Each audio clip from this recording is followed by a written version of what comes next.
ever wonder why you have so much clutter hanging around your house and why ADHD has anything to do with it? Well, I have the person here who's going to be able to answer that question for us today, Dr. Regina Lark.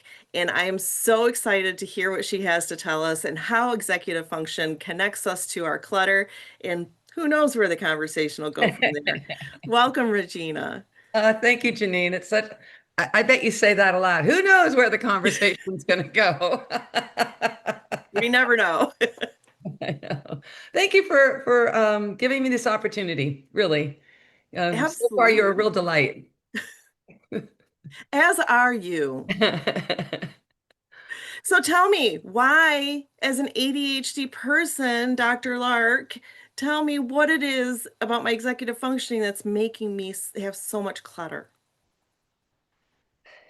It's, one of the things I like about what I've learned about how our brain's wiring impacts our relationship with stuff. It's because it takes the onus off of the head trash.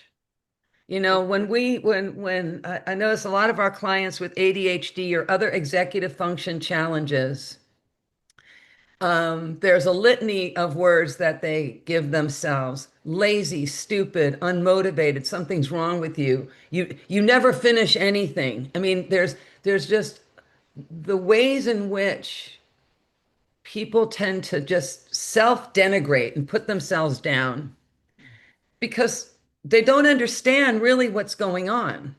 To start with, I always encourage people to get as clear an understanding as you're able of your brain. What do you need? What is it that you want to know about ADHD?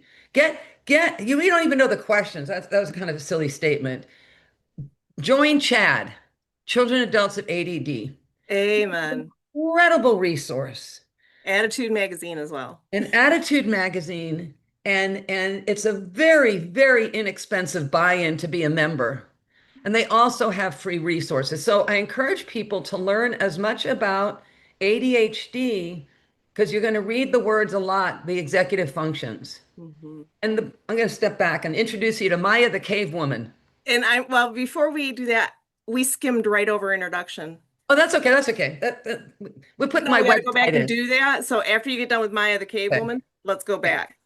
Maya the Cavewoman is much more interesting. So 50,000 years ago, we got Maya the Cave Woman. And Maya the Cave Woman's brain at that time included, among other things, the what we call this limbic system of the brain, the amygdala. That's the fight or flight brain. So Maya wakes up in the morning, she wipes the sweep out of her eyes, she gets out of the cave, and she sees this soothing body of water, and she goes, I have neither language nor cognition, but that looks good. I'm diving in. Next morning, Maya gets up, wipes the sleep out of her eyes, comes out of the cave, and there's this big tusked beast. She goes, I have neither language nor cognition, but I'm getting the hell out. And she flees, right? She senses danger. That part of our brain is still there. But where we are at today, the newest evolution of the human brain is in the prefrontal cortex, the gray matter, and it houses our executive functions. And what are the executive functions? They allow us, when our executive functions are firing in all pistons, we do things in a linear way. We are time managed. We are emotionally managed. Pretty much we don't have stuff in storage because A, we think we may need it someday, or B, Aunt Clara sewed the cushions on this couch. We've got to keep it. To me, that's emotional mismanagement because I live in Los Angeles County and it's the land of public storage. And I think the land of public storage is actually the land of emotional mismanagement. So here we have a brain that isn't hardwired toward linearity.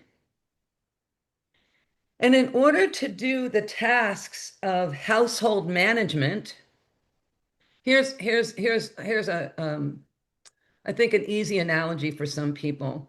Everybody has to do laundry. And laundry is one word to describe 5 timed steps. Sort, wash, dry, fold, put away. You could break those down even further yet. So if you have a lousy relationship with time, you may get to the sorting, and that might take a couple of days. You may get the clothes in the wash, but you find so many other things so interesting. That's the amygdala talking. Sometimes it's just cute kittens on Facebook, but it's also where your passions are, your art, your crafting, your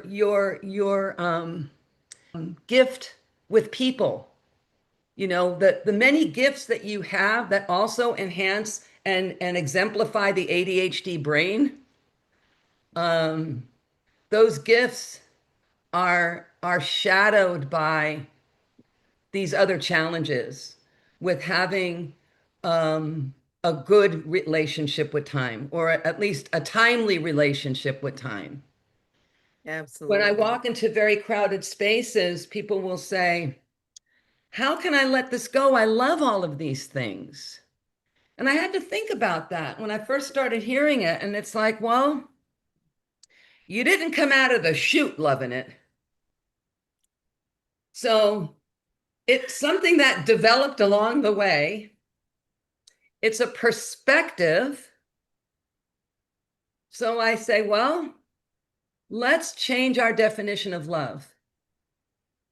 Mm, Take it out of this context of I can't because of, and you're the one who actually put the definition on it. Another way to look at this is the things that we love are the things that we say we value.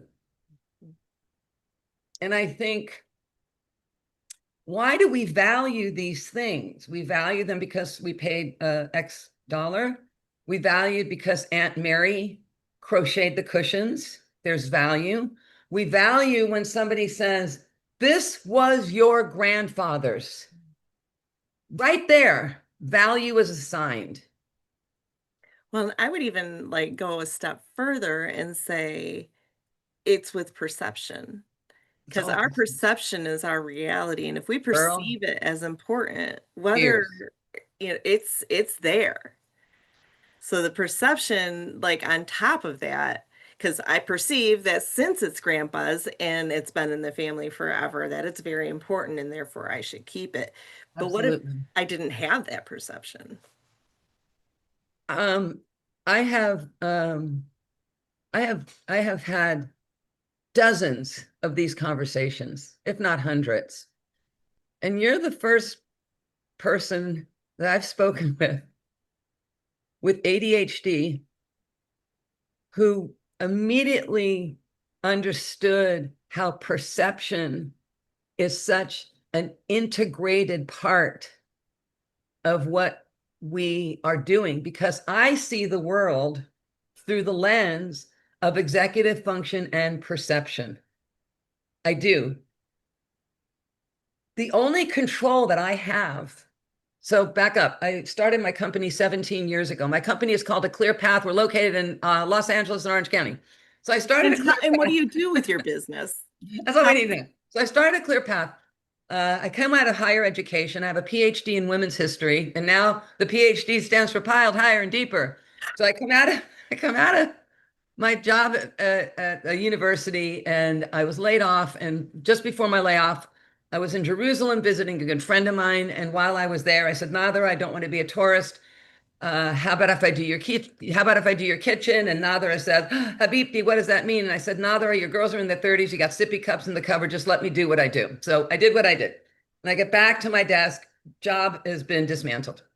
2 months into it, I told my roommate, I'm going to organize until something better comes along. Nothing has. And that was almost 17 years ago. And I began noticing just a different kind of clutter.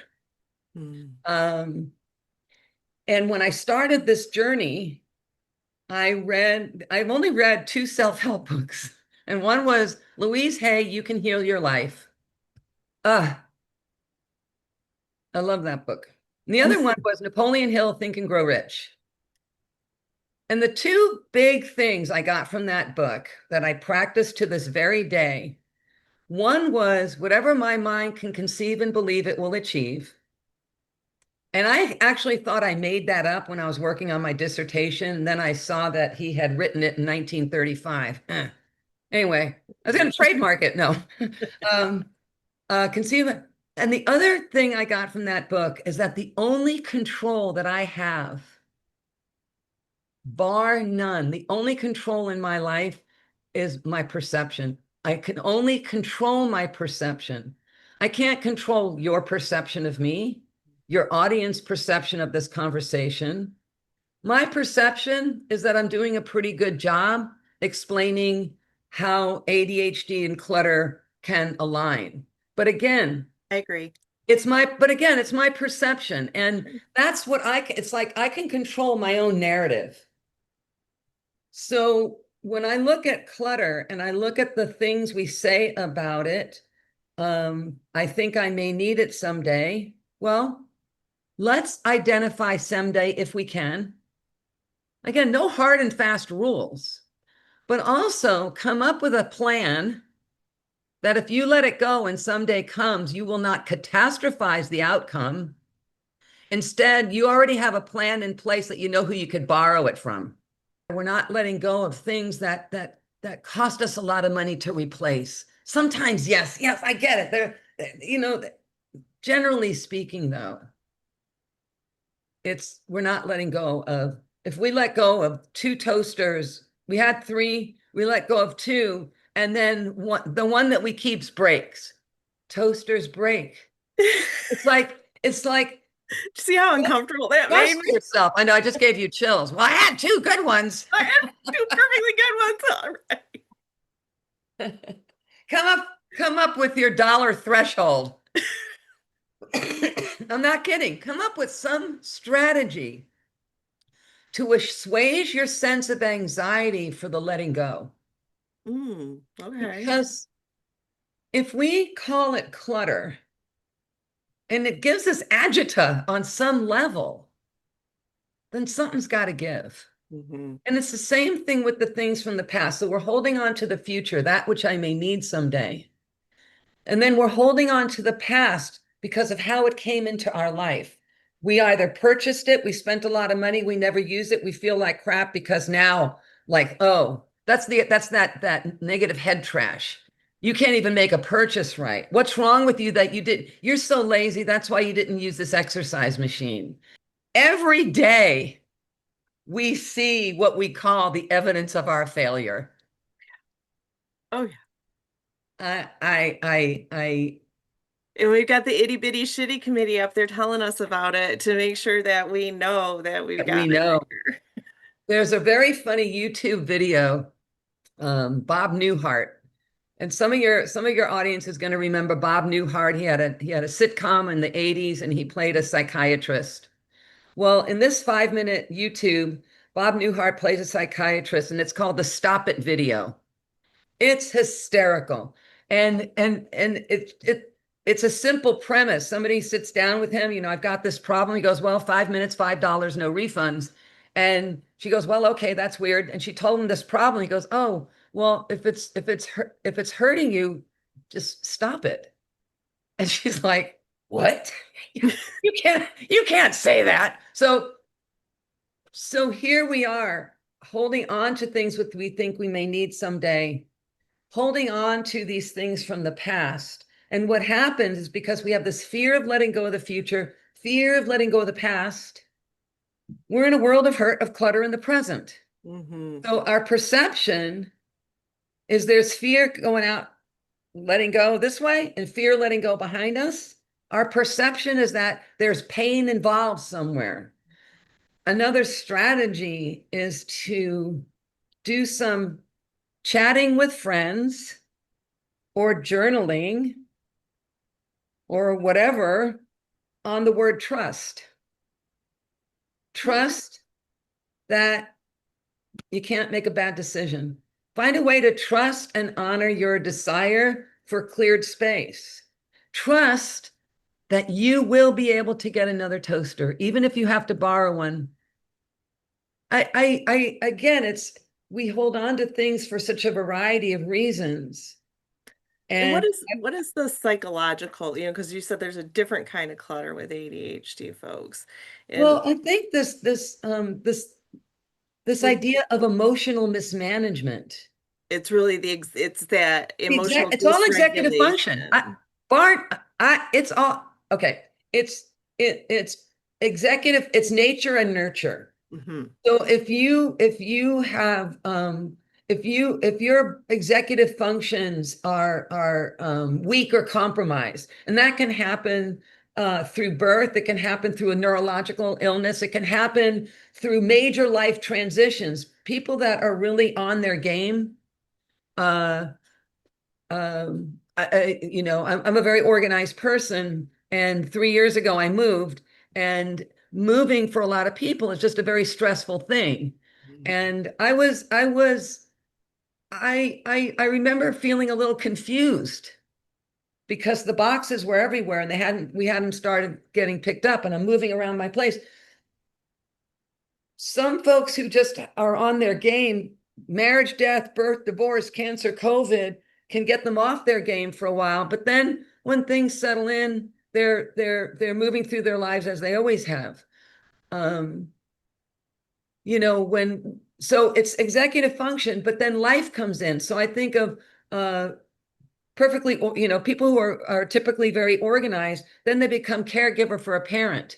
And the way they allowed themselves to stay organized, now they've got a whole new way of being in that space because there's this whole new layer of things that you need to pay attention to. So I look at this idea of our executive functions as very it's not even misunderstood. We don't question why I can't move forward on this. Right.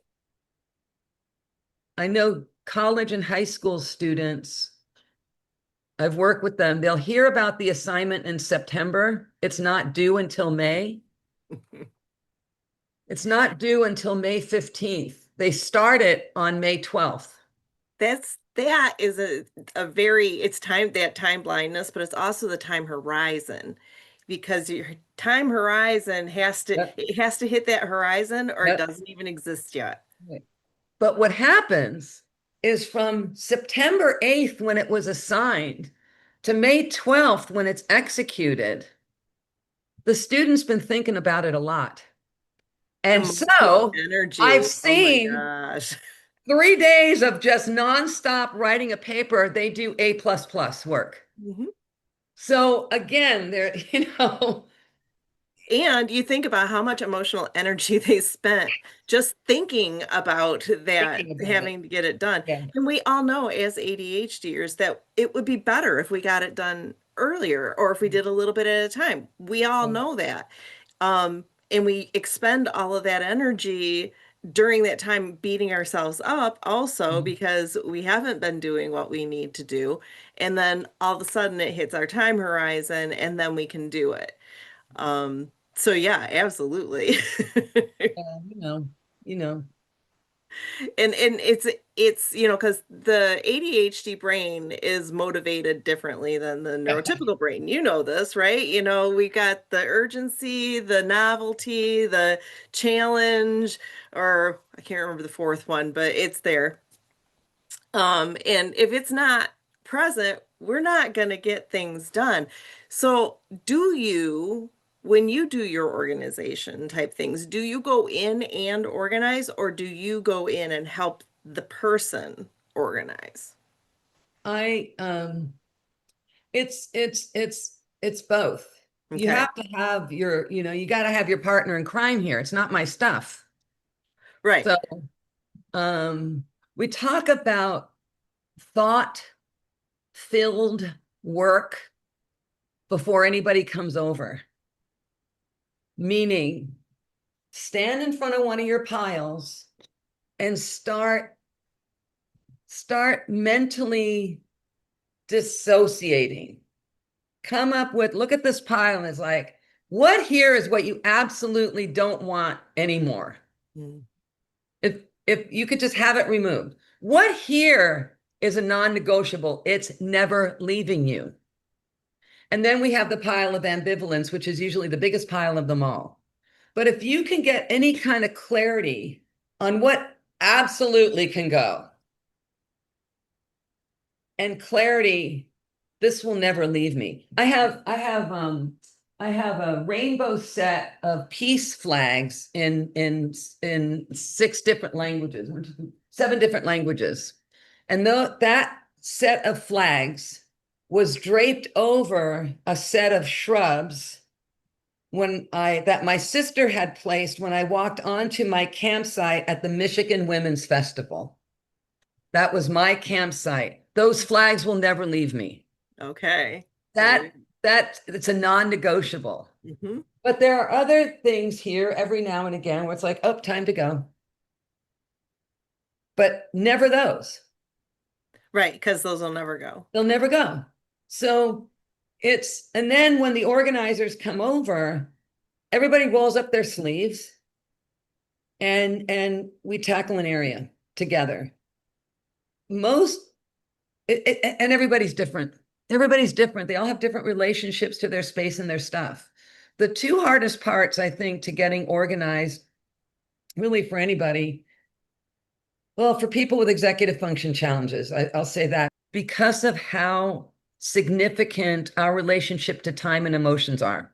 The 2 most challenging parts of organizing are making the decisions about what to let go, and then working on how to maintain your organized space. Because the very habits and behaviors and relationships that you have to your stuff and to your space, in order for you to maintain organized space, everything has to change. Habits, All or behaviors, nothing, black everything, the or whole white. ball of wax. Everything. Everything. So again, how does one do that? It's a process, but we also have to become aware of what that habit is, because it's a habit. And habits are things that we could do blindfolded. Mm-hmm. Sure, I So can leave my dishes in the living room blindfolded, no problem. that you what? I can leave my dishes in the living room blindfolded, no problem. Good habit. Yeah, great. Right. So I think once the space is cleared, once you're ready to start your maintenance, my first suggestion is, over the next few days, few weeks, pretend you're a drone and just start hovering above you and around you. Just pay attention without judgment, without criticizing, because you and the organizer may say, okay, this is the best place for the mail before I can get to it. Because paper is this is the best place for the mail. For 3 or 6 weeks, you put your mail there. And then one day you don't. And that's the day you say, I'm so interesting. What was happening that I didn't put the mail there? Because I know that's where I want it. And then you go, oh, I had to go to the bathroom. Oh, the phone was ringing. Lighten the hell up on yourself. Mm-hmm. Don't label, judge, or resent. And be curious. Just be curious. So if you ever listen, because the way you responded to perception, I'm going to respond to curiosity, because my world, like I approach everything with curiosity. No I've doubt. embraced curiosity in my life rather than anger. Even other things that you can approach things with, I approach with curiosity, Love fear, it. those types of things. So when you say that, it just definitely rings true, because curiosity is a portion of my life that I really feel strongly about. But I also see it as one of the significant or cool hallmarks of somebody with ADHD, an insatiable curiosity Mm, to do beautiful art, to you know what I mean? There's so much mhm. that is interesting. Truly, whenever I get a call from somebody who's a crafter, and I'm like, oh, okay, because there's a lot of stuff that accompanies crafting. Yeah. Oh, yeah. Oh, yeah. I can So attest to that. there you go. I love that tie-dye behind you. Oh, thank you. I sewed that. There you go. Yeah, it's beautiful. Thank Great you. colors, very vibrant. Um, Well, when you talk about the emotional connection to things and stuff like that, and being stuck in the past or stuck in the future or whatever, it kind of goes back to that time blindness thing as far as things that happened in the past feel the same as if they happened yesterday, but they also feel like they happened 100 years ago. It's very hard so like if I got a gift from somebody that I met 20 years ago and I haven't spoken to that person since then, when I look at that object, that could have been yesterday. And so my emotions feel like right. that's, Yeah, yeah, I don't want to get rid of it, even though I've never talked to the person again. yeah, Um, then, there's other things where into the future, if I'm going to keep this forever, forever is a very, very long time, or yeah. it's next week. Right, right. Yeah. There is no sense of time. There's not an internal clock. The Yes. internal clock is sometimes really busted. So Yeah, people feel that the the time challenges, one of my big suggestions is every room that you're in, put one or two analog clocks and habituate looking at it. I do the same. Because what do we know? We visibly see the passage of time. Mhm. Right now, Pacific time, it's 2:36. There's nothing here to indicate that we are almost 40 minutes into the hour. I know it Right. because I can read the numbers, but I can't see it. And Hmm. that not having low visibility when it comes to your relationship with time is also it's I think I see the emotional mismanagement, if you will, or so that your emotional relationships to stuff and to space, or and your relationship to time. I think those two components of the executive functions, when they're hampered, you will have clutter. And I myself have gotten a lot better with my clutter over the years. However, I think it's because my husband too also has ADHD and his clutter overpowers my clutter. And so I got into this weird little cycle where I purge all the time, but the only thing I purge is my stuff. And I've pretty much run out of things to purge. Well, start on his side of the closet then. Well, I'm like, okay, we're gonna go through the I closet. We're don't gonna take advocate that. like, because it's like, dude, but so yeah, I can go the other way too, where you're just like purging and all of a sudden you're like looking around going, I don't have anything to get rid of anymore. Uh, Yeah, right. yeah, But and the truth of the matter is, if somebody put a gun to my head and said you need to get rid of, at least 50% of your stuff, I could find 50% of my stuff to get rid of. you're good right now. Yeah, I'm good. So. Well, we are getting close to the end of our time, and I always like to ask my new guests at least one question at the end to just get that last perspective in. And so, my question for you today is if you were to be able to give a person with ADHD, I don't even know if it would be advice, it necessarily, a nugget of knowledge that might give them some hope for clearing that clutter in their life, what would that be? Know thy brain. Hmm. Tell me Really more. become better friends with the functioning of your brain because they'll probably help you understand things a little better about why you move through life. Also, delegate. Delegate anything you don't want to do. And you will find you could do it in trade. You can reciprocal, whatever. But become a better friend of the art and practice of delegation. Hmm. Yeah. And That's trust that you're making the right decision of who's going to do the delegating. gotcha. That's a good one. And so like, what if you're trying to delegate to somebody who doesn't really want to be delegated to? And that is not the right person. Okay, that's what I wanted to hear. Yeah, So yeah. when you delegate, you're going to be very careful about the person that you choose, right? I'm not. I'm a very trusting person. Okay. So I don't have ADHD, but I just don't want to do certain things. Oh, I get When I it. started my company, I did everything. What was the first thing I delegated? Bookkeeping. And so my former partner, did bookkeeping for me. The next thing I delegated was social media. And so I found a student in a media class at the Adult Education Center. You know, Nice.